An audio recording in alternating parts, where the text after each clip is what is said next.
नमस्कार। आज एक बार फिर से आपसे बात करेंगे।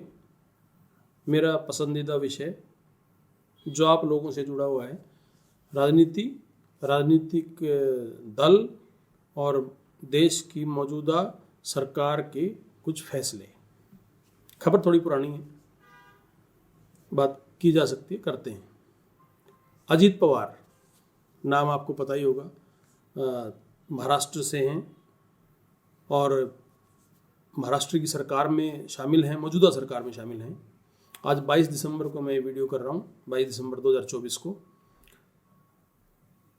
अजीत पवार जी की सन 2021 में 1000 करोड़ की प्रॉपर्टी इनकम टैक्स डिपार्टमेंट ने जब्त कर ली थी।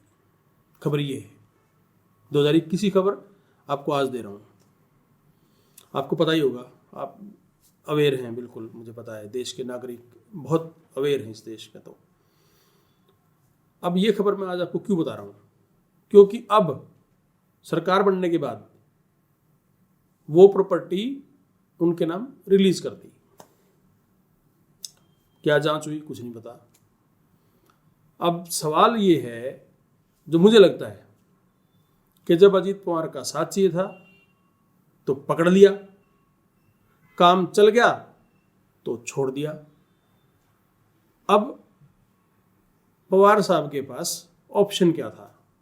या तो 1000 करोड़ की प्रॉपर्टी छोड़ देते अगर नैतिकता होती तो, अगर लड़ना होता तो, या साथ दे देते। तो रिजल्ट क्या रहा ये आप लोगों को पता है। उनकी बहरहाल 1000 करोड़ की प्रॉपर्टी उनकी अपनी हो चुकी है, वो इनकम टैक्स डिपार्टमेंट से मुक्त हो चुकी है, ऐसा खबर में पता चला है। मुझे भी पता चला है, आप लोगों को पता चला होगा। अब इतनी बड़ी खबर जो देश के फ्रंट पेज पे होनी चाहिए थी, वो मुझे तो नहीं लगता है किसी अखबार में आई होगी, या आप लोगों ने कहीं देखी हो तो कह नहीं सकते। लेकिन खबर क्या आ रही है अखबार में? 1000 करोड़ की प्रॉपर्टी खबर नहीं है आपके लिए। आपके लिए खबर है, इस देश की एक कॉन्स्टिट्यूशनल पोस्ट पे बैठे व्यक्ति ने 500 के 100 नोट पकड़ लिए। ये खबर आपको दिखाई, खूब चली कि जी माननीय राज्यसभा के सभापति महोदय ने कांग्रेस के एक नेता की सीट से 50,000 रुपये पकड़े, मिले। अब अगर आपको कहीं पे पता हो भी यहाँ पे ये व्यक्ति बैठता है और उस सीट पे 50,000 तो छोड़ो, अगर एक 50 का नोट भी पड़ा हो तो आप सबसे पहले क्या करोगे? आप मीडिया में दोगे, आप उसका मुद्दा बनाओगे, या सबसे पहले आप उसे पूछोगे कि भैया आपकी सीट पे एक ये नोट पड़े हैं, ये आपके हैं, क्या हैं? और 50,000 रुपये भी कोई मुद्दा है? मतलब अभिषेक मनु सिंह भी इस देश के इतने बड़े वकील हैं कि वो तो जितने चाहे वैसे उतने पैसे ले सकते हैं क्लाइंट से। मैं वकील हूँ, मुझे पता है। तो 50,000 रुपये कितनी बड़ी बात थी। और वो पूरा दिन चली फुटेज, पूरा दिन अखबार में आई, वो अच्छे से आई, और वो मुद्दा चला कि जी 50,000 रुपये मतलब मिले। अब क्या धनखड़ जी का ये फर्ज नहीं था कि वो अगर मिले हैं सीट से तो पहले उनसे कंफर्म करते भी क्या ये आपके हैं?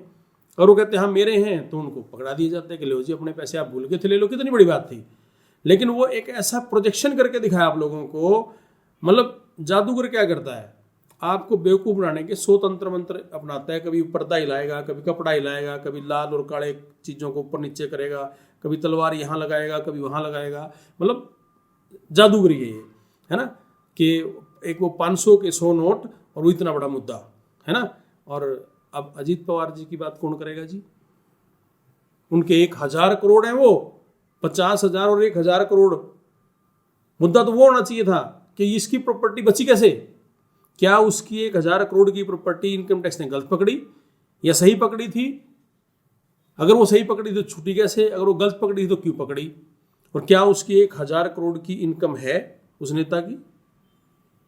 खैर ये एक अलग बात है। इसके अलावा देखिए आप, अमेरिका कह रहा है कि अडानी जी की जो कंपनियों में निवेश का पता ही नहीं चल रहा कहाँ से आ रहा है। ये वो बेवकूफ़ बना के निवेश ले रहे हैं। जो भी उन्होंने इल्ज़ाम लगाया उसकी जांच सेबी को करनी चाहिए थी। क्या उसकी जांच हुई? क्या हो रही है? क्या सेबी ने इसको लेके सामने आके कोई बात की? पहले भी अडानी जी पे एक दो चीज़ों का एलिगेशन लगा है, अब लेकिन सरकार जिसको बचाने पे आए, है ना। और अभी एक छोटा मोटा अफ्रीकी देश था, उसने भी अडानी जी को टाटा बाय बाय की दी। बांग्लादेश वाले भी बोल ही रहे हैं, ठीक है, बांग्लादेश के हिंदू मुद्दा है लेकिन मणिपुर के लोग मुद्दा नहीं है ना। तो हमारा कैसा डंका बज रहा है ये भी आप लोग देख लो। तो इसके अलावा जो मेरा ये मानना है, देखो महाविकास अघाड़ी महाराष्ट्र में जो है MVA, उन्होंने शपथ ग्रहण का बहिष्कार किया। ये कितनी बड़ी खबर थी। क्यों किया? उन्होंने इल्ज़ाम लगाया EVM पे। जैसे वो इल्ज़ाम लगा, सरकार ने उसको कवर करना स्टार्ट किया या नहीं कवर करना स्टार्ट किया, जो भी कुछ है। और कुछ टाइम के बाद JNK से अब्दुल्ला जी की स्टेटमेंट कि सब ओके है जी। फिर तृणमूल कांग्रेस से स्टेटमेंट कि जी सब ओके है, कोई दिक्कत नहीं है। तो ये EVM पे स्टेटमेंट्स क्यों आ रही हैं? कोई चीज़ सही है तो सही है, उसमें स्टेटमेंट क्या देनी है? अब कोई सवाल उठा रहा है, आप उसके सवालों को दूर कर दो, बात खत्म हो जाएगी। समस्या क्या है इसमें? लेकिन नई चीज़ों को कॉम्प्लिकेटेड करना है, देश के लोगों को भ्रमित करना है, बेवकूफ़ बनाना है। और मुझे लगता है कि सरकारें इस काम में माहिर हैं। सरकारें, पहले कांग्रेस की सरकार थी, वो भी माहिर थी बेवकूफ़ बनाने में।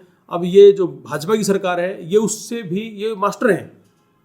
वो भी मास्टर थे, ये भी मास्टर हैं। और देश की जनता का बेवकूफ़ जम के बनाया जा रहा है। मतलब ये सरकारें, मुझे ऐसा लगता है कि ये सरकारें चुनाव आयोग की मेहरबानी से हैं। उदाहरण दे देता हूँ आपको। अभी पंजाब एंड हरियाणा हाईकोर्ट ने हरियाणा के चुनाव को लेके किसी ने वीडियोग्राफिंग की पूरी डिटेल्स मांगी, है ना। ये आज 22 दिसंबर के अखबार का फ्रंट पेज है जो मैं आपको बता रहा हूँ। उसने सारी रिकॉर्डिंग्स मांगी। तो चुनाव आयोग ने, मतलब गवर्नमेंट ने, इन सारी रिकॉर्डिंग्स को पूरी पब्लिक की पहुंच से ही बाहर कर दिया कि अब ये सारे डॉक्यूमेंट्स जो हैं, इलेक्ट्रॉनिक एविडेंसेस जितने भी हैं, ये आप लोग RTI में नहीं मांग सकते। अब सरकार का काम जनता कुछ बताना होता है या छुपाना होता है? चोरी है, कहीं ना कहीं चोरी है, चोर छुपाता है। अगर आप साफ सुथरे हो, आपने साफ सुथरी सरकार बनाई है, आप डॉक्यूमेंट सामने रखो कि ये लो जी, जिसको जो चेक करना करे, हम कहीं पे भी गलत नहीं है। और मुझे शर्म आती है, आप इस देश के नागरिक हो, मतलब आप लोगों को आवाज़ उठानी चाहिए इस बारे को लेके कि भाई ये है क्या तमाशा। सरकार को तो हर चीज़ पब्लिक के सामने रखनी चाहिए। वो नेहरू जी के पत्र सामने रखने को तैयार हैं, वो पुराने मतलब गड़े मुर्दे उखाड़ने को तैयार हैं, जिनका आज की समस्याओं से, आज की बातों से कोई लेना देना नहीं है, सिर्फ आपको भ्रमित करने के लिए। लेकिन जो मुद्दा है, मतलब आज के अखबार में है भैया, मैं आपको अब अखबार दिखा रहा हूँ। ये आज का अखबार है और ये वो खबर है, ठीक है। आप, ये अखबार है दैनिक भास्कर। आप आज का दैनिक भास्कर लें और ये खबर पढ़ लें और ये खुद से सवाल करें।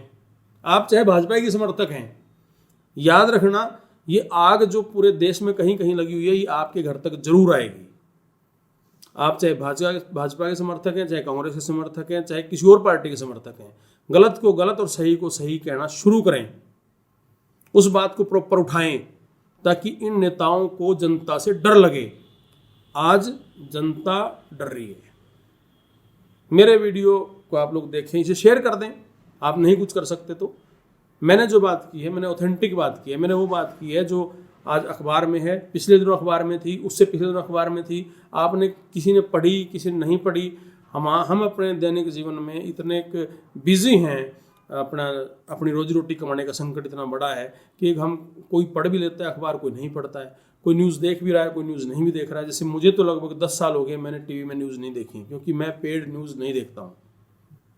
पिछले 10-15 सालों से मैंने टीवी में कभी भी कोई भी न्यूज़ का चैनल नहीं देखा है। मैं टीवी देखता ही नहीं हूँ वस्तुतः, क्योंकि मैं जो चीज़ साफ़ सुथरी है, प्योर है, जो सच परोसती है, मैं उसके साथ चल सकता हूँ। जहाँ पे 1% भी झूठ हो। NDTV को खरीदने के लिए क्या क्या प्रपंच रचे गए, ये आप लोगों को पता है? क्या जरूर, ऐसा क्या था उस NDTV में कि आपने उसके शेयर खरीदे, मार्केट से बाय बैक किया, फिर आपने NDTV को परचेज किया, अब आपने उसको क्या सरकार का ढोल बना लिया। ठीक है, देश तो यूं ही चलेगा। जो मौजूदा पिछले बड़े बड़े लोग नहीं बचे, ये भी नहीं बचेंगे। और मेरा ये मानना है कि भाई पब्लिक, आपके और मेरे जैसे जो लोग हैं, हमें इस तंत्र के खिलाफ बोलना चाहिए। जो चीज़ गलत हो उसके खिलाफ बोलना चाहिए। जो हमें गलत लगे, वो सही है या गलत है, अगर हमारा एक बार दिल कहता है भी हाँ ये चीज़ गलत है। जैसे आज मेरे मन ने कहा कि अजीत पवार की प्रॉपर्टी का छूटना या तो पकड़ना गलत था या उसका छूटना गलत है। जैसे मेरे दिल ने कहा कि अडानी जी की कंपनियों में जो निवेश आ रहा है उसकी जांच हो रही है या नहीं हो रही है, अमेरिका सही है या गलत है, जो दूसरा अफ्रीकन कंट्री है, बांग्लादेश है, जो भी कुछ है, मैं नाम नहीं लूँगा, ठीक है, वो आप पब्लिक को सच दिखाओ क्या है। दूसरा, चुनाव आयोग क्यों छुप रहा है बार बार? वो आयोग है, लेकिन उस आयोग को झूठ बोलने से, झूठ का बचाव करने से, मतलब उसकी जो हरकतें हैं ये साबित करती हैं कि चुनाव आयोग में कहीं ना कहीं कोई कमी है। और मैं आपसे एक बात करना चाहूँगा कि मैंने आज तक भ्रष्टाचार पे कोई वीडियो नहीं किया है, मैं भी करूँगा भी नहीं, क्योंकि भ्रष्टाचार पे मैं जो वीडियो करूँगा, मैं जो बात करूँगा भ्रष्टाचार पे, वो कानून के तहत ही करूँगा, वो तर्कसंगत होगी। ये सारी चीज़ें जो हैं एक भ्रष्टाचार का पार्ट है, इसलिए उस पर वीडियो करेंगे बाद में। आज जो मैंने आपसे बात की, कृपया इन फैक्ट्स को अपने लेवल पे भी चेक करें, और उसके बाद अगर आपको लगता है मैंने ठीक कहा तो मेरे वीडियो को शेयर जरूर करें। धन्यवाद। जय हिंद, जय भारत।